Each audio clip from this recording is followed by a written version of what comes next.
सत्साई भाई और बहनों, दया परमपिता परमेश्वर जी की, सारी सृष्टि के मालिक की, सर्व ब्रह्मांडों के रचयिता सतगुरु रामपाल जी की, जिनके विशेष आशीर्वाद से, शुभ आशीर्वाद से इस कलयुग की बिचली पीढ़ी में आप और हम सभी आत्माओं को साध संगति नसीब हुई। क्योंकि साध संगति से ही हम एक नेक भगत बन सकते हैं, परमात्मा को प्राप्त करने योग्य साधक बन सकते हैं। हमारे अंदर मर्यादाओं को लेकर वो भय उत्पन्न हो सकता है, मोक्ष प्राप्ति के लिए वो चिंता उत्पन्न हो सकती है, जो अति आवश्यक है। अन्यथा जो भाई बहन साध संगति से नहीं जुड़े हुए हैं, जो वर्तमान समय 2024 तक भी काल प्रेरित सतलोक आश्रम मैनेजमेंट हरियाणा वालों के पीछे ही लगे हुए हैं, गुरुदेव के कलयुगी परिवार के पीछे, उनके बेटा बेटी भाई बंधु रिश्तेदारों के पीछे लगे हुए हैं, आप उन भाई बहनों के आचार विचार व्यवहार, उनका बोलना चलना उठना बैठना, उनकी नियम मर्यादा आप जी देख सकते हैं। यदि कभी आपकी उनसे मुलाकात हो जाए तो आपको पता चलेगा कि साध संगति यदि दिन है तो आश्रमों से जुड़े हुए भाई बहन रात्रि हैं। साध संगति यदि गंध है तो शतलोक आश्रमों से जुड़े हुए भाई बहन दुर्गंध है। आप और हमारे विचारों में गुरुदेव भगवान को लेकर आप और हमारे क्या विचार हैं, आश्रम से जुड़ी हुई आत्माओं के क्या विचार हैं, रात और दिन का अंतर है। और जैसा कि दास आए दिन आप जियों को शतलोक आश्रम मैनेजमेंट हरियाणा के कुकर्मों के विषय में अवगत करवाता ही रहता है कि सतलोक आश्रम मैनेजमेंट हरियाणा ने, अर्थात गुरुदेव जी के कलयुगी परिवार ने, उनके बेटा बेटी भाई बंधु रिश्तेदारों ने, इन कोऑर्डिनेटरों ने गुरुदेव भगवान के 2014 बरवाला कांड के बाद, इसार जेल जाने के बाद इन्होंने संगत की एक भी मर्यादा सुरक्षित नहीं रखवाई है। इन्होंने हर प्रकार की मर्यादाएं तुड़वा डाली है, क्योंकि ये लोग काल के पक्के एजेंट हैं। इन्होंने केवल अपने इष्ट को प्रसन्न करना है, और शतलोक आश्रम मैनेजमेंट हरियाणा का इष्ट है ज्योति निरंजन। भाई और बहनों, भक्ति मार्ग की एक सबसे बड़ी गलती परमात्मा ने बताई है कि भाई और तो चलो छोटी मोटी गलतियां तुम्हारी माफ की जा सकती हैं, जैसे किसी ने शराब पी ली, किसी ने गलती से मांस खा लिया, किसी ने कोई चोरी कर दी, छोटी मोटी और कोई हरकत कर दी, वो तो क्षमा योग्य हैं। परंतु एक भक्ति मार्ग में ऐसी गलती है, यदि वो गलती आपने एक बार भी कर दी तो भाई चांस बहुत कम है कि सतगुरु आपको माफ करे। और वो गलती है 100 वर्ष सतगुरु की पूजा, एक दिन आन उपासी, वो अपराधी आत्मा फिर पड़े काल की फांसी। आन उपासना, अन्य देवी देवताओं की पूजा करना या अन्य देवी देवताओं की पूजा में सहयोग करना, शास्त्र विरुद्ध साधना में सहयोग करना, ये सबसे बड़ी गलती है। इसे परमात्मा माफ नहीं करता है, क्योंकि सतलोक में हमने यही तो गलती की थी। हमारा पूज्य इष्ट, हमारा पूज्य परमेश्वर कबीर परमात्मा सतगुरु रामपाल जी, और हमने सतलोक में आस्था लगा ली इस काल के ऊपर, यानी हमने अपने परमेश्वर से आस्था हटा के और इस काल के ऊपर लगा ली, और परमेश्वर ने उसी गलती के चलते हमें फिर उसी काल के साथ नीचे 21 ब्रह्मांड में भेज दिया, और अभी तक हम यहीं फंसे पड़े हैं, सतलोक गए नहीं हैं। परमात्मा सतलोक उस समय लेके जाएगा जब पूरी तरह से चेक कर लेगा, देख लेगा कि वैसी ही गलती ये आत्माएं फिर से तो नहीं करेंगी। अच्छी प्रकार से धो मांज के फिर परमात्मा हमें सतलोक के लिए तैयार करेंगे। लेकिन यहां सतलोक आश्रम मैनेजमेंट हरियाणा जिस शास्त्र विरुद्ध साधना में सहयोग करने के लिए गुरुदेव भगवान हमें मना करते हैं, हमें बार बार जगाते हैं कि बच्चों, गलत काम करना या गलत काम में सहयोग करना दोनों ही महापाप हैं। लेकिन सतलोक आश्रम मैनेजमेंट हरियाणा है कि उन्हें कोई फर्क ही नहीं पड़ता है। लगता है किसी ने उनके ज्ञान वाली नस काट दी है। जिस प्रकार हम सत्सेवक भाई बहन अपने इष्ट, अपने गुरुदेव भगवान को सदकर्म करके उनकी मर्यादाओं में चलते हुए उन्हें प्रसन्न करने का पूर्ण प्रयास कर रहे हैं, क्योंकि गुरु को प्रसन्न किए बिना हम लाख जन्म भी सतलोक नहीं जा सकते। भक्ति अपनी जगह है, लेकिन गुरु की मेहर विशेष चाहिए। इन बातां के पाइए कर सतगुरु नजर निहाल, और राजी कर सतगुरु रूठे नू। लेकिन दूसरी तरफ सतलोक आश्रम मैनेजमेंट हरियाणा, गुरुदेव का कलयुगी परिवार, ये कोऑर्डिनेटर अपने इष्ट ज्योति निरंजन को खुश करने का हम सत्सेवकों से कहीं ज्यादा भरकस प्रयास कर रहे हैं, क्योंकि काल ने इनकी स्पेशल ड्यूटी लगा रखी है कि तुम्हारा खुद का तो बेड़ा गर्क हुआ पड़ा है, तुम संत रामपाल जी की संगत का भी बेड़ा गर्क करो। ये स्पेशल काल के एजेंट है, काल के दूत है, क्योंकि सूक्ष्म रूप में कबीर परमेश्वर और ज्योति निरंजन की लड़ाई चल रही है, और धरातल पर उन दोनों के एजेंट आपस में लड़ रहे हैं ज्ञान आधार से। सतगुरु के एजेंट है सतसेवक, और ज्योति निरंजन काल के एजेंट हैं सतलोक आश्रम मैनेजमेंट हरियाणा वाले। और सन 2014 बरवाला कांड के बाद से इन दोनों ही ग्रुपों में, क्योंकि संत रामपाल जी की संगत में 2 पार्ट हो चुके हैं, सबको पता है। एक पार्ट जो बिल्कुल अज्ञान और पाखंड के ढेर पे बैठा है, सतलोक आश्रम मैनेजमेंट हरियाणा। दूसरा ग्रुप साध संगति, जो अपने गुरु को प्रसन्न करने का हर संभव प्रयास करते हैं। वो भले खुद टूट जाएंगे लेकिन मर्यादा टूटने नहीं देंगे। तो भाई और बहनों, 2025 शुरू हो चुकी है, और सतलोक आश्रम मैनेजमेंट हरियाणा के घटिया कुक्रम रुकने का नाम नहीं ले रहे हैं। अभी कुछ ही दिन पहले सतगुरु रामपाल जी के बड़े लड़के ने समाज के साथ में, विशेषकर जाट समाज के साथ में, क्योंकि सतगुरु रामपाल जी के बेटे की जाति है जाट जाति, उसकी जीव जाति नहीं है, उसकी जाट जाति है, और उसका कोई भगत समाज नहीं है, उसका जाट समाज है। और वो केवल अपने जाट समाज को, अपने जाट भाइयों को प्रसन्न करने में काल प्रेरणा से दिन रात लगा हुआ है, कोई भी मौका नहीं चूकता है। कुछ ही दिन पहले हम सत्सेवक भाई बहनों ने उन लोगों को समझाने के लिए एक वीडियो बनाया था कि भाई आप ये क्या कुकर्म कर रहे हो। ये समाज के लिए धर्मशाला बनवाना, समाज वालों के साथ भाईचारा निभाना, ये भक्ति मार्ग में नहीं चलता। अब हमारी जाति जाट जाति नहीं है, अब हमारी जाति जीव है। हमें अपनी औकात का पता चल जाना चाहिए। अगर मर्यादा में नहीं रहे, सतगुरु के वचन को इसी प्रकार तोड़ते रहे, तो गधे बना के छोड़ दिए जाएंगे। गधे बना के धनाना की गलियों में घूमोगे, फिर तुम्हारा गधा समाज होगा, गधा समाज। लेकिन भाई और बहनों, आप और हमारी बातों का इनके ऊपर कोई असर नहीं हुआ। और भला हो भी कैसे, जब ये लोग अपने बाप की बातों को, सतगुरु रामपाल जी परमेश्वर जी के सत्संगों को सीरियस नहीं ले रहे हैं, तो भला आप और हम सत्सेवक कौन से खेत की मूली हैं जो हमारी बात ये मानेंगे। तो हमने तो प्रयास किया था इनको समझाने के लिए, वीडियो बनाकर, कि हो सकता सुधर जाएं, आगे से ऐसी घटिया हरकत ना करें, ना खुद के कर्म फोड़ें, और ना बेचारी भोली वाली संगत जो इनको भगत मानकर ज्योति पाठ और दान का पैसा इन आश्रमों में दे रही है, और उसी भोली वाली संगत के दान का दुरुपयोग ये जाट धर्मशाला बनवाने में, स्टेडियम बनवाने में, हॉस्पिटल बनवाने में, राजनीति करने में जो बर्बाद करवाया जा रहा है, तो बेचारी संगत के भी कर्म फूटने से बचें। लेकिन भाई और बहनों, कहते हैं कि गधे की आंख में जितना घी डालोगे वो उतना ही तुमसे नाराज होगा कि भाई ये तो मेरी आंख फोड़ने के लिए आ रहा है, क्योंकि गधे को ये नहीं पता कि आंख में घी डालने का मतलब क्या होता है, लेकिन वो तो उल्टा ही सोचेगा। तो आप और हम भगत भाई बहनों की बातों का सतगुरु रामपाल जी परमेश्वर जी के कलयुगी परिवार पे, इन कोऑर्डिनेटरों पे, आश्रम संचालकों के ऊपर कोई असर नहीं हुआ। उल्टा उन्होंने एक नया कांड और कर दिया, एक नया कांड और कर दिया उन्होंने। हाल ही कल ही इन्होंने क्या किया है, हरियाणा के सोनीपत जिले के गोहाना तहसील में, क्योंकि जो गांव धनाना है वो गोहाना तहसील के अंतर्गत आता है, और मुझे तो भाई और बहनों समझ में नहीं आ रहा कि सतगुरु रामपाल जी परमेश्वर जी का कलयुगी परिवार, विशेषकर उनके दोनों बेटे और उनका भाई, ये सारा का सारा भगत समाज का पैसा ये हरियाणा के गोहाना के भगतों के ऊपर ही क्यों लुटा रहे हैं। विशेषकर सोनीपत के अंदर ही ये लोग क्यों इस प्रकार के कुकर्म कर रहे हैं। मुझे लगता है इनको आने वाले विधानसभा चुनाव में चुनाव लड़ना है, या तो सतगुरु रामपाल जी के बड़े बेटे को, या फिर सतगुरु रामपाल जी के भाई को। तो पहले से ये लोग अपना वोट बैंक तैयार करने में लगे हुए हैं, लोगों को प्रसन्न करने में लगे हुए हैं, ताकि हमें वोट मिल जाएं और हम छोटे मोटे कोई विधायक बन जाएं।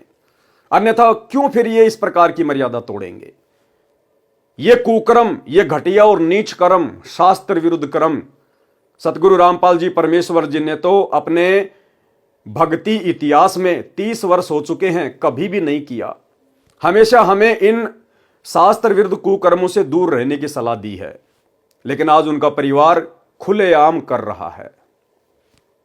हरियाणा के गोहाना में कोई दादा गोसाई गौशाला है और उस गौशाला में गोहाना के उन लोगों ने, जो उस गौशाला के जो मेंबर हैं, उन सभी लोगों ने मिलकर ये हवन करवाया। ये वाला हवन, आप और हमारे वाला हवन नहीं, जो गुरुदेव ने हमें शास्त्र अनुकूल साधना बताई है ना, कि अपने घर के एक कोने में छोटा सा दीपक ले आओ, उसमें 100 ग्राम 50 ग्राम आधा किलो घी डाल दो और उसमें खड़ी जो है वो बत्ती लगा दो, गाय या भैंस का घी होना चाहिए, वो हो गया हमारा हवन, जो कि शास्त्र अनुकूल है। लेकिन ये दादा गोसाई गौशाला में, गोहाना में, इन लोगों ने एक हवन यज्ञ का आयोजन किया। ये हवन यज्ञ महर्षि दयानंद सरस्वती वाला हवन यज्ञ, बड़ा सा गड्ढा खोद के उसमें लकड़ियां डाल के और घी के लोटे भर भर के डालो, स्वाहा स्वाहा, दुनिया भर का प्रदूषण, दुनिया भर के जीव उसमें मर जाते हैं, और शास्त्र विरुद्ध कर्म। तो गोहाना में वो दादा गोसाई गौशाला वाले मेंबर वो मिलके अपना हवन यज्ञ कर रहे थे। हो सकता है वो सालाना इस प्रकार का यज्ञ उस गौशाला में करवाते हैं, इस मकसद से कि लोग इस अनुष्ठान के बहाने आएंगे और यहां पर कुछ दान धर्म करके जाएंगे। उस गौशाला के पीछे उन लोगों का भी जो है वो परिवार चलता है और थोड़ी बहुत वहां पर गायों की सेवा भी हो जाती है। तो वो लोग तो स्वाभाविक है, दुनिया भर की गौशाला है, दुनिया भर के लोग हैं, वो अपना शास्त्र विरुद्ध अनुष्ठान करवाते ही रहते हैं। तो गौशाला के लोग अपना शास्त्र विरुद्ध अनुष्ठान करवा रहे थे। ये 12 जनवरी 2025 की बात है। ये शास्त्र विरुद्ध हवन वहां पर हो रहा था। और भाई और बहनों, अब आप आगे जो सुनेंगे तो आप सत्सेवक भाई बहनों के तो दिमाग की बत्ती हिल जाएगी, क्योंकि आप और हमें तो गुरु की मर्यादाओं का पता चल गया है। और बाकी जो आश्रमों से जुड़े हुए भाई बहन हैं, उनके तो सिर में जू भी नहीं रेंगेगी, जू भी, क्योंकि उनकी बुद्धि पे काल बैठा है। उनके अंदर इतना बुद्धि विवेक काल ने छोड़ा ही नहीं है कि वो विचार कर सकें। उन्हें खुद की मर्यादाओं का नहीं पता, भला अन्य बातें वो क्या करेंगे। तो सतलोक आश्रम मैनेजमेंट हरियाणा ने, सतगुरु रामपाल जी परमेश्वर जी के कलयुगी परिवार ने, आश्रम संचालकों ने, जहां पर यह शास्त्र विरुद्ध हवन यज्ञ हो रहा है, इन्होंने जाकर वहां पर उस गौशाला में भंडारा लगा दिया, भंडारा देसी घी का। गुरुदेव के बड़े लड़के ने जाकर कहा कि जी आप ये हवन यज्ञ करो, आप गौशाला में शास्त्र विरुद्ध कुकर्म करो, आप ये अनुपासना करो, और जी भंडारा हम लगाएंगे संत रामपाल जी की तरफ से, सतलोक आश्रम धनाना की तरफ से देसी घी का भंडारा लगाएंगे, चाहे आप कितने भी आदमी क्यों ना बुलवा लीजिए। तो जगत वालों को क्या चाहिए भाई और बहनों, वो तो बड़े प्रसन्न होंगे कि जी हमारा तो खर्चा ही कम हो गया, हम 2 पैसे कमाने के लिए तो ये हवन यज्ञ कर रहे हैं ताकि लोग आए, इस बहाने 2 पैसे देकर जाएं, और हमारा तो खर्चा ही बच गया। अरे इतना बड़ा भंडारा 2-3 हजार आदमियों का, और यदि सतगुरु रामपाल जी का बेटा करवा रहा है तो उससे अच्छी बात और क्या हो सकती है। तो भाई समाज वाले जिनको संत रामपाल जी का ज्ञान नहीं, संत रामपाल जी की मर्यादाओं का ज्ञान नहीं, वो तो प्रसन्न ही होंगे जब उन्हें जाकर कोई इस प्रकार से सहयोग करेगा तो। लेकिन भाई सतगुरु रामपाल जी के विधान अनुसार, उनके सत्संगों के अनुसार, ये आन उपासना में सहयोग करने में आता है, आन उपासना में सहयोग करने में। और देखो काल ने कितनी भयंकर चाल चली। काल को पता था कि सीधे सीधे तौर पर ये भगत सतगुरु से ज्ञान लेने के बाद मेरे जाल में नहीं फंसेंगे। काल ने सूक्ष्म चाल चली, सूक्ष्म चाल, और काल ने खड़ा कर दिया बरवाला कांड के बाद गुरुदेव के परिवार को। और इस नादान संगत ने उन काल एजेंटों के ऊपर केवल यह सोचकर अंधविश्वास कर लिया कि ये गुरुजी का भाई है, ये गुरुजी की बेटी है, ये गुरुजी की पत्नी है, ये गुरुजी के बेटे हैं, और ये तो बड़े बड़े कोऑर्डिनेटर हैं जो आश्रम में रहा करते थे गुरु जी के पास 24 घंटे। इस मूर्ख संगत ने इन काल एजेंटों पर आंख बंद करके अंधविश्वास कर लिया। ये अंधविश्वास करना था अपने गुरुजी के ऊपर, अपने गुरुजी के ज्ञान के ऊपर, लेकिन काल ने अंधविश्वास करवा दिया इन अपने एजेंटों के ऊपर। और पिछले 10 वर्षों से जमकर संगत की मर्यादाएं तोड़वाई जा रही हैं, क्योंकि काल चाहता है कि 2028 युग परिवर्तन के दौरान मैं इन भक्तों की चोटी पकड़ के ले जाऊं यहां से, क्योंकि परमात्मा तो कोई रक्षा करेगा नहीं भाई। गुरुदेव का तो काल के साथ एग्रीमेंट है, गुरुदेव तो जबरदस्ती करेगा नहीं, वो तो अपने वचन का पक्का है। तो काल सूक्ष्म रूप से भयंकर तरीके से संगत की मर्यादा तोड़वाने में लगा हुआ है। हालांकि सतलोक आश्रमों से जुड़ी हुई संगत की मर्यादाएं शेष नहीं है, हर व्यक्ति हर प्रकार से खंडित है। इन आश्रमों में जाने वाला और इन नामदान सेंटरों पे जाने वाला एक भी व्यक्ति मर्यादित नहीं है, सुरक्षित नहीं है। कभी भी काल उनकी चोटी पकड़ के ले जा सकता है और ले जा रहा है। लेकिन भाई जब काल किसी को घसीटने पे आता है तो ढंग से घसीटता है, ढंग से उसकी चटनी बना के रख देता है। तो काल वर्तमान में सतलोक आश्रमों से जुड़ी हुई संगत की चटनी बनाने में लगा हुआ, चटनी। और भाई गुरुदेव के परिवार ने, इन कोऑर्डिनेटरों ने भी अपने इस कदर कर्म खराब कर लिए हैं कि आने वाले समय में जब इनके ऊपर आपत्तियों का पहाड़ टूटेगा, इन पे आपत्तियां नहीं आएंगी। आपत्तियां तो बहुत छोटा सा शब्द है, आपत्तियों का पहाड़। और उस समय फिर ये गुरुजी से प्रार्थना करेंगे, रोएंगे, चीखेंगे, चिल्लाएंगे। तो गुरुजी भी इनकी इतनी बड़ी बड़ी गलतियों को देखकर हाथ खड़े कर लेंगे कि बेटा तुम मेरे लिए कोई विशेष नहीं हो, तुम मेरे कोई सगे नहीं हो। क्या तुमने मुझे अपना बाप मान रखा है, फूफा मान रखा है, मामा मान रखा है, मुझे अपना पति मान रखा है? मंगलाचरण में क्या पढ़ा तुमने? गरीब परम शक्ति संगीतम रिद्धि सिद्धि दाता सोई अविगत गुण अतीतम सत्य पुरुष निर्मोही। बेटा मैं सत्य पुरुष हूं। कबीर तुम मुझे सतगुरु सतगुरु कहते हो ना, नालायको 30 साल हो गई, तुम्हें सतगुरु की परिभाषा का भी पता है? ना सतगुरु जननी जने और जाके माना बाप, पिंड ब्रह्मंड से रहित है ना वहां तीनों ताप। तो गुरुदेव कह देंगे बेटा मैं किसी का बाप नहीं, मैं तो उसका बाप हूं जो मेरे वचन में रह के भक्ति करता है, जो मेरी मर्यादाओं में रह के भक्ति करता है, जिसने वास्तव में मुझे अपना बाप माना है। मैं तो उसका बाप हूं, तुम्हारा बाप नहीं हूं। और बच्चों तुमने तो इतनी बड़ी बड़ी गलतियां कर दी, जबकि तुम्हें समझाने में, तुम्हारे पास में संदेशे भिजवाने में सत्सेवकों के माध्यम से मैंने पिछले 10 वर्षों से कोई कमी नहीं छोड़ी। अरे वो सत्सेवक बेचारे, वो कल के बच्चे, और तुम नालायकों 20-20 साल से, 30-30 साल से मेरे साथ हो, और तुम आज तक नहीं समझ पाए कि मेरा ज्ञान क्या है, मेरा भक्ति विधान क्या है, मेरी मर्यादा क्या है, सत्संगों में मैंने क्या बताया, क्या समझाया, तुम आज तक नहीं समझ पाए।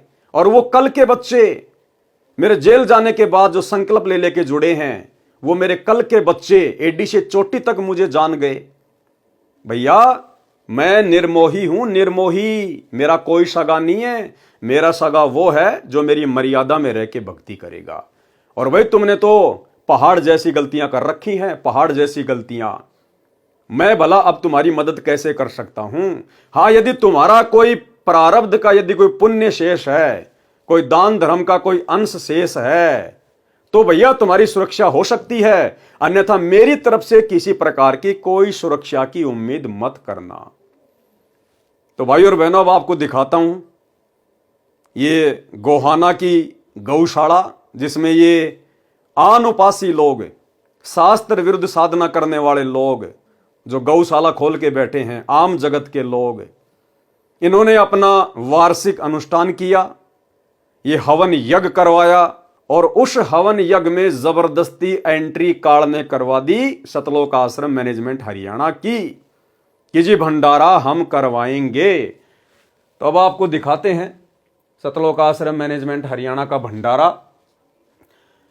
और थोड़े दिन पहले ये लोग जो प्रचार कर रहे थे ना, ये सा न्यूज चैनल हरियाणा, सा न्यूज चैनल हरियाणा, यही सब खबरें डालने के लिए इन्होंने भक्तों की ड्यूटी लगाई थी गांव गांव, गली गली, कि लोगों के मोबाइल हाथ में ले लेके चैनल को सब्सक्राइब करवाओ। ये न्यूज़ दिखाने के लिए इस पाखंड को, जिस पाखंड को समाप्त करने के लिए सतगुरु रामपाल जी सतलोक से चल के आए हैं, जिस शास्त्र विरुद्ध हवन को, पाखंड को समाप्त करने के लिए सतगुरु रामपाल जी ने दुनिया से पंगा लिया, यह महर्षि दयानंद के द्वारा शुरू किया गया पाखंड है, जिसके कारण 21 महीने गुरुदेव रोहतक की जेल में रहे। आज 10 साल से हिसार की जेल में बैठे हैं। इसी आन उपासना के अंतर्गत शास्त्र विरुद्ध साधना के तहत किया जाने वाला यह यज्ञ हवन जो गोहाना की उस गौशाला में किया जा रहा है, और उसमें सहयोग करने के लिए पहुंच गया सतलोक आश्रम मैनेजमेंट हरियाणा। तो सोचिए भाई और बहनों, ये सतगुरु के एजेंट हैं या काल के एजेंट हैं? अरे वो जगत वाले अपना अनुष्ठान कर रहे हैं, हमें क्या आपत्ति है, क्या ऑब्जेक्शन है? नालायको, तुम क्यों जबरदस्ती वहां पे एंट्री लेने चले गए? अरे हमारा क्या लेना देना? जहां पर इस प्रकार के शास्त्र विरुद्ध धार्मिक अनुष्ठान होते हैं, हमने तो उसके आसपास से भी गुजरने में डर लगना चाहिए, आसपास से गुजरने में भी। और जबरदस्ती तुम लोग वहां जाकर भंडारा कर रहे हो। और भाई और बहनों, इनको कोई न्योता नहीं देता है कि जी हम यहां पर ये प्रोग्राम कर रहे हैं, आप भंडारा कीजिएगा। नहीं, ये लोग जबरदस्ती जाते हैं समाज में अपना भाईचारा बढ़ाने के लिए, अपनी जो है वो प्रभुता दिखाने के लिए, क्योंकि अवश्य गुरुदेव के परिवार को चुनाव लड़ना है। गुरुदेव के लड़कों को अवश्य दोनों में से एक को आने वाले समय में सोनीपत से विधानसभा का चुनाव लड़ना है। इसीलिए ये लोग जबरदस्ती अपने समाज के अंदर, जाट समाज के अंदर घुसते हैं। जबरदस्ती कहीं भंडारा लगा दिया, कहीं धर्मशाला बनवा रहे हैं, कहीं पर स्टेडियम बना रहे हैं, कहीं पर ये बसें चला रहे हैं, कहीं रोडों का कार्य शुरू किया जा रहा है, कहीं पर एम्बुलेंस चलाई जा रही है। अन्यथा सोचिए भाई और बहनों, क्या पूरे इंडिया में गौशाला केवल हरियाणा के सोनीपत में है क्या? अरे एक ही जिले में है क्या? ये लोग जितने भी कार्य कर रहे हैं शास्त्र विरुद्ध, ये हरियाणा के सोनीपत में क्यों करते हैं? अपने जाट समाज वालों के लिए क्यों करते हैं? अरे बाकी स्टेट में भी तो सतलोक आश्रम खुले हुए हैं, वहां भी तो आसपास में गौशाला हैं, उनके भी तो धार्मिक हवन यज्ञ होते हैं, उधर भी तो अन्य समाज की धर्मशालाएं बन रही हैं, वहां के लोगों को भी तो बसों की आवश्यकता है, एम्बुलेंस की आवश्यकता है, वहां के लोगों के गांवों की भी तो सड़कें खराब हैं। फिर वहां इस प्रकार के कार्य क्यों नहीं किए जा रहे? केवल धनाना गांव के आसपास सोनीपत जिले में और विशेषकर गोहाना तहसील में ही और विशेषकर जाट समाज के अंतर्गत होने वाले कार्य ही क्यों किए जा रहे हैं? क्योंकि ये बेबुद्धि के लोग हैं। कौन? सतगुरु रामपाल जी के दोनों लड़के, ये बेबुद्धि के प्राणी हैं। सतगुरु रामपाल जी का भाई महा बेबुद्धि का प्राणी, और इनको किसी ने बांस के ऊपर चढ़ा रखा है कि भैया समाज में अपनी प्रभुता कायम करो, भाईचारा बढ़ाओ, आने वाले समय में तुमको विधानसभा का चुनाव लड़ना है, तुम्हारे को राजनेता बनना है। और ये ठहरे भंडारा एक्सपर्ट। संत रामपाल जी का परिवार केवल भंडारा एक्सपर्ट है, भंडारा एक्सपर्ट है। आप इनसे कैसा ही भंडारा करवा लो, और मैं गारंटी देता हूं भाई और बहनों, अगर गोहाना तहसील का या सोनीपत जिले का कोई बड़ा नेता, एमपी, एमएलए, अगर उसकी माता की या उसके पिताजी की डेथ हो जाए, निधन हो जाए, और वो एमपी या एमएलए संत रामपाल जी के बड़े लड़के के पास संदेशा भिजवाए कि भाई मेरी माता जी एक्सपायर हो गई है, परसों उसकी 13वीं है, और मैंने तो भाई 5 गांवों को निमंत्रण दे दिया, पूरे गोहाना तहसील को मैंने आमंत्रण दे दिया आने के लिए, भंडारे के लिए, और भाई मैं ये व्यवस्था कर नहीं पाऊंगा, इतना सक्षम नहीं हूं, तो आगे बोलने की जरूरत नहीं है उसको, विधायक को, एमपी को ना। आगे तो फिर काल प्रेरणा से सतगुरु रामपाल जी का बड़ा बेटा बोलेगा कि सरपंच जी टेंशन लेने की जरूरत को नहीं, यो वीरेंद्र पाल जब तक जिंदा है, जब तक यो भंडारा एक्सपर्ट जिंदा है, तब तक कोई दिक्कत को नहीं आने दे।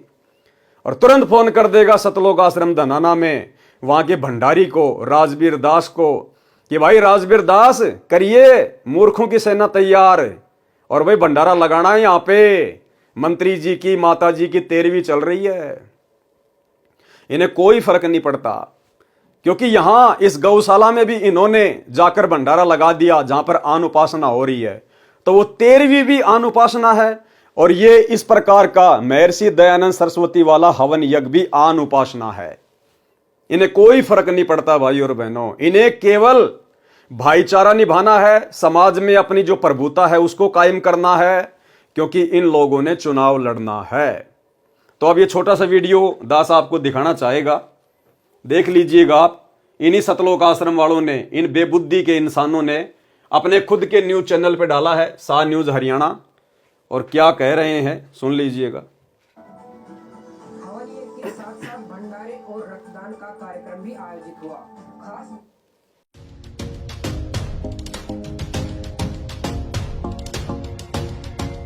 बीते रविवार 12 जनवरी को सोनीपत के गोहाना के ओल्हाना गांव में स्थित दादा गोसाई गौशाला में हवन यज्ञ का कार्यक्रम किया गया। हवन यज्ञ के साथ साथ भंडारे और रक्तदान का कार्यक्रम भी आयोजित हुआ। खास बात ये रही कि आने वाले लोगों के लिए भंडारे की व्यवस्था संत रामपाल जी महाराज की तरफ से की गई। लगभग 2000 लोग इस कार्यक्रम में शामिल हुए।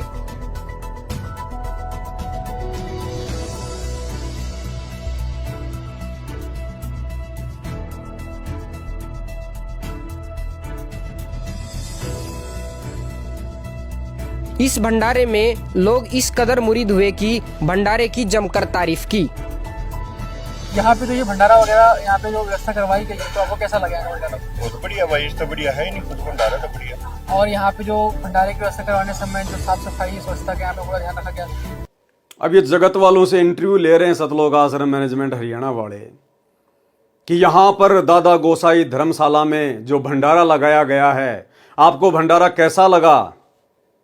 तो जगत वाले भैया जो बेचारे डालडा का भंडारा खाते हैं, कहीं भी जाते हैं डालडा के उनको लड्डू मिलते हैं, डालडा का चूरमा मिलता है, तो जब उनको देसी घी का खाना मिलेगा तो वो तो बड़ाई करेंगे करेंगे। अरे जगत वालों को मुफ्त में खाने को मिल जाए, इससे अच्छा और क्या है? और जगत वाले क्यों नहीं बड़ाई करेंगे खा के भाई? क्योंकि ना बेचारों को संत रामपाल जी के ज्ञान का पता, ना इनको उनकी मर्यादाओं का पता। अगर ये किसी भगत का इंटरव्यू लें जो साध संगति से जुड़ा हुआ है, तो 2 मिनट में इनकी धोती सी धो के रख देगा कि क्या भंडारा, नालायकों क्यों अपने कर्म खराब कर रहे हो, क्यों संगत की ऐसी तैसी करवा रहे हो? तुम्हारे बाप सतगुरु रामपाल जी ने कौन से दिन इन धार्मिक शास्त्र विरुद्ध इन हवन यज्ञों में सहयोग किया था? अरे 30 साल हो गई, क्या संत रामपाल जी के समय ये शास्त्र विरुद्ध धार्मिक अनुष्ठान नहीं होते थे क्या? क्या कभी संत रामपाल जी ने कभी भंडारा लगाया क्या? सतलोक आश्रम बरवाला के या करोथा के अलावा कभी सतगुरु रामपाल जी ने इस प्रकार जगत वालों के लिए आन उपासना में सहयोग करते हुए भंडारा लगाया क्या? क्यों अपने कर्म फोड़ रहे हो? भक्ति कर लो बैठ के। ये काल तुम्हारे सिर पर खड़ा होके नंगा नाच रहा है, आने वाले समय में तुम्हारी दुर्गति करवाएगा। लेकिन ये बेचारे इन लोगों के इंटरव्यू लेते हैं जो उस भंडारे में खाना खाते हैं। अब देसी घी का भंडारा खा के आदमी बुराई थोड़ी करेगा। और वैसे भी ये जगत वाले बेचारे, इनको क्या पता संत रामपाल जी का क्या नियम है, क्या मर्यादा है। तो ये इनके इंटरव्यू ले रहे हैं और फिर अपनी जो है वो प्रभुता के लिए फिर अपने न्यूज चैनल पे डालते हैं। इनको इतनी भी शर्म नहीं है कि नालायकों, जब भगत समाज इन वीडियो को देखेगा तो सारे तो तुम्हारी तरह काल प्रेरित नहीं है, सारे तो तुम्हारी तरह कोई बेबुद्धि वाले नहीं है। इन आश्रमों में भी बहुत अच्छी अच्छी आत्माएं फंसी हुई हैं। कोई तो विचार करेगा। तो ये बुद्धि भी भाई और बहनों परमात्मा ने इनकी ऑफ कर रखी है कि ये नालायक तो संभलने वाले नहीं है, सुधरने वाले नहीं है। मेरे बेटा बेटी, भाई बंधु, रिश्तेदार, कोऑर्डिनेटर, ये तो सुधरने वाले नहीं है। इनको तो अगले जन्म में गधा बनना ही बनना है। इन्होंने तो भयंकर अपने कर्म फोड़ लिए। लेकिन इन लोगों के द्वारा काल जो कुकर्म करवा रहा है, कम से कम इन वीडियो को देखकर उन आश्रमों में जाने वाली संगत में से कुछ भाई बहन तो समझेंगे। वो तो इन लोगों को ज्योति पाठ और दान का पैसा देके इन मर्यादा विहीन लोगों के संचालन में इन आश्रमों में जा जाके अपने कर्म फोड़ने से बचेंगे। बस यही चाहते हैं परमात्मा कि मेरी आत्माएं उन आश्रमों से निकल जाएं, इनके कुकर्मों को देखकर। इसलिए परमात्मा इनकी बुद्धि ऑफ कर देते हैं और इन्हीं के कुकर्मों के वीडियो इन्हीं के हाथों से इन्हीं के चैनल पर डलवा देते हैं और वो वीडियो परमात्मा फिर मुझ दास तक पहुंचा देता है। दास फिर सतगुरु आशीर्वाद से उसका पोस्टमार्टम करके आप लोगों के सामने पेश कर देता है। फिर कल को कोई भी सतगुरुदेव भगवान को उलाना देने वाला नहीं होगा कि गुरुजी मुझे पता नहीं था, गुरुजी मुझे किसी ने बताया नहीं था। तो ये जगत वालों का इंटरव्यू ले रहे हैं। पूरा रामपाल महाराज जी की अनुयायियों का, उनके भक्तों का, उनके कार सेवकों का धन्यवाद करता हूं जिन्होंने ईमानदारी से अपनी ड्यूटी का पालन किया। बहुत बड़ा सराहनीय योगदान आप लोगों का रहा है, हम इसके लिए बधाई देते हैं। हमारी जो दादा गोसाई गौशाला आहुलाना के प्रांगण में, जिसके प्रधान जी बलवान सिंह सानिध्य में आज बहुत बड़ा कार्यक्रम, यहाँ पे हवन यज्ञ और भंडारे का आयोजन, एक सांस्कृतिक कार्यक्रम का एक बल डोनेशन किया। बहुत साथियों ने, युवा साथियों ने यहाँ पे रक्तदान शिविर में भाग लिया है। बहुत अच्छी खाने की व्यवस्था प्रधान जी ने, पूरी टीम ने यहाँ पे ईमानदारी से सब भाइयों ने मिलजुल कर काम किया। दर्शकों, अभी आपको दिखाया था हमने गौशाला, अभी हम आ चुके हैं भंडार घर में, जहाँ इस आदमी को तो आप जानते होंगे, ये लगभग 15-20 साल से सतगुरु रामपाल जी से जुड़ा हुआ है और विशेषकर इसको भंडारी की सेवा दी गई है सतलोक आश्रम धनाना में। वर्तमान में सतलोक आश्रम बरवाड़ा में भी ये भंडारे में सेवा करता था, भंडारी, और वर्तमान में ये धनाना आश्रम में भंडारी है। तो जहाँ भी कोई भंडारा करवाना होता है तुरंत इन जैसे लोगों को आगे कर दिया जाता है। तो भाई और बहनों, देखो इनको क्या समझा इन्होंने, क्या सीखा इन्होंने। अरे 20-20 साल, 25-25 साल सतगुरु की शरण में पड़े हैं और इनको अभी तक ये भी नहीं पता कि मर्यादा क्या है गुरु की। अगर हम इस प्रकार से शास्त्र विरुद्ध हवन यज्ञ में जाके भंडारा लगाएंगे, सहयोग करेंगे, तो हमारी मर्यादा बचेगी या टूटेगी? ये लोग तो बढ़ावा दे रहे हैं अनुपासना को। अरे जगत वालों को बढ़िया तो हवन देखने को मिल गया, बढ़िया उनको देसी घी का भंडारा मिल गया, तो क्यों पीछे हटेंगे वो लोग शास्त्र विरुद्ध साधना करने से? उनकी तो मौज हो रही है, अच्छी बात है, बढ़िया बात है। और इस पूरे वीडियो में अगर आपने नोट किया हो, इसने जिसके भी इंटरव्यू लिए हैं, कहीं कोई संत रामपाल जी के ज्ञान की बात नहीं कि जी आप संत रामपाल जी से नाम लेना चाहोगे क्या आप संत रामपाल जी के सत्संग सुनते हो क्या? आप जो भी बातें सुनोगे केवल यही, सर आपको भंडारा कैसा लगा, सर आपको भंडारे का टेस्ट कैसा लगा, सर भंडारे की व्यवस्था के बारे में, साफ सफाई के बारे में आप जी क्या कहना चाहेंगे? इसके अलावा और कोई पॉइंट नहीं, कोई बात नहीं। तो भाई और बहनों, सतलोक आश्रम मैनेजमेंट हरियाणा की बुद्धि पे काल नंगा होके नाच कर रहा, नंगा होके। इन लोगों की तो मंत्रा की तरह बुद्धि हर ली गई है, हर ली गई है। घर में जहाँ पे यहाँ पे भंडारे की व्यवस्था की गई है, आप मेरे पीछे देख सकते हो। यहाँ पे जो ये हवन यज्ञ हुआ था, उस हवन यज्ञ में यहाँ पे जो भंडारे की व्यवस्था की गई है, और भंडारे की पूरी व्यवस्था के जो इंचार्ज है, हम उनसे बात करेंगे और सारी बातें जानने का ट्राई करेंगे। सर नमस्कार। नमस्कार जी। क्या नाम है सर आपका? राजवीर दास। सर आप कहाँ से हैं? सतलोक आश्रम धनाना धाम से। सर सतलोक आश्रम से हैं आप तो, और यहाँ पे जो पूरे भंडारे की व्यवस्था सुनने में आया कि आश्रम की तरफ से हुआ है, इसके पीछे क्या पूरा प्रोसीजर रहा? प्रोसीजर तो यही है जी, गौशालाओं के प्रधान जी के दर्शन की गुरुजों के पास उन्होंने प्रार्थना वगैरह की, परमात्मा का आदेश आ गया, तो आदेश को पाकर हम यहाँ भंडारे की व्यवस्था करेंगे। सतलोक आश्रम धनाना से सभी सेवादार इकट्ठे होकर सेवा में आते हैं। तो ये बताइए कि यहाँ पे अभी तो आपके साथ में कितने लोग आए थे टीम में व्यवस्था करने के लिए, या फिर पूरा भंडारा बनाने के लिए व्यवस्था की? 15 से 20 सेवादार थे जो भंडारे की व्यवस्था को संभालते हैं। परमात्मा की दया से बहुत अच्छा भंडारा चल रहा है, आप लोग देख भी रहे हो, किसी प्रकार की कोई त्रुटि नहीं है, साफ सफाई का विशेष ध्यान रखा जा रहा है। और यहाँ पे जो ये भंडारा वगैरह हुआ है, तो क्या आपके जो अपने यहाँ पे व्यवस्था करवाई उससे वो संतुष्ट है, या फिर आपसे उनका जो तालमेल वगैरह है, कैसा रहा आपका सारा बातचीत होती? नहीं, गुरुजों की दया से बहुत अच्छा तालमेल है और आगे भी रहेगा। भविष्य में भी परमात्मा की दया से ऐसे भंडारे के अनुसार चलते रहेंगे। तालमेल बहुत अच्छा है, व्यवस्था से भी वे खुश है, सभी भाई खुश है, गाँव वासी भी खुश है, जो भंडारा ग्रहण कर रहे हैं वे भी खुश है। ठीक, धन्यवाद सर। तो भाई और बहनों, ये छोटी सी जानकारी थी जो आप सभी भगत भाई बहनों को देनी थी, क्योंकि दास की तो ड्यूटी, दास की सेवा परमात्मा ने यही लगा रखी है कि परमेश्वर ने जिन आत्माओं को चुन लिया है सतलोक के लिए और साथ संगति से जोड़कर परमात्मा जिनकी ट्रेनिंग ले रहे हैं, उन्हें योग्य बना रहे हैं। जो थोड़ी बहुत कमियां हमारे अंदर है, परमात्मा उनको दूर करवा रहे हैं और ये सोने पे सुहागा भाई और बहनों, जब इन काल प्रेरित सतलोक आश्रम मैनेजमेंट हरियाणा वालों के कुकर्मों के वीडियो जब हमारे सामने आते हैं और जब हम इनके कुकर्मों को देखते हैं, जो कर्म ये लोग गुरुजी के भक्ति विधान के विपरीत करते हैं, तो आप और हमें शिक्षा मिलती है, आप और हमारे अंदर भय पैदा होता है। हम और गुरुदेव के निकट आते हैं कि हे गुरुदेव भगवान, अपने दास पर, अपनी दासी पर दया रखना मालिक, हमारे ज्ञान योग को खोल के रखना परमात्मा। हे बंदी छोड़, हम कभी सौपन में भी आपकी मर्यादा तोड़ने का विचार अपने मन में भी ना लेकर आए, जिस प्रकार ये आपके परिवार वाले सतलोक आश्रम मैनेजमेंट हरियाणा वाले ये धड़ल्ले से आपकी मर्यादाओं की धज्जियां उड़ा रहे हैं। तो भाइयों और बहनों, शुक्र मनाओ, गुरुदेव का सौ बार धन्यवाद करो कि गुरुदेव ने आप और हम सभी आत्माओं को साध संगति से जोड़ दिया। अन्यथा आज हम भी इन लोगों के पीछे लग के इन आश्रमों में जा जाके इन कुपात्रों को ज्योति पाठ और दान का पैसा दे दे के अपने कर्म फोड़ रहे होते कर्म। और आने वाले समय में क्या बीतेगी आप जी देख लेना इनके साथ में। तो इस वीडियो में आपको ये छोटी सी जानकारी देनी आवश्यक थी, क्योंकि ये लोग तो समझने वाले नहीं हैं, इनकी बुद्धि पे तो काल बैठा है। लेकिन आप और हम भगत भाई बहन इस प्रकार की घटिया और शास्त्र विरुद्ध साधना में सहयोग करने वाली हरकतों को देख देख कर हम सावधान रहें, हमारे से भविष्य में ऐसी कोई गलती गुरुदेव के मार्ग में ना हो जाए।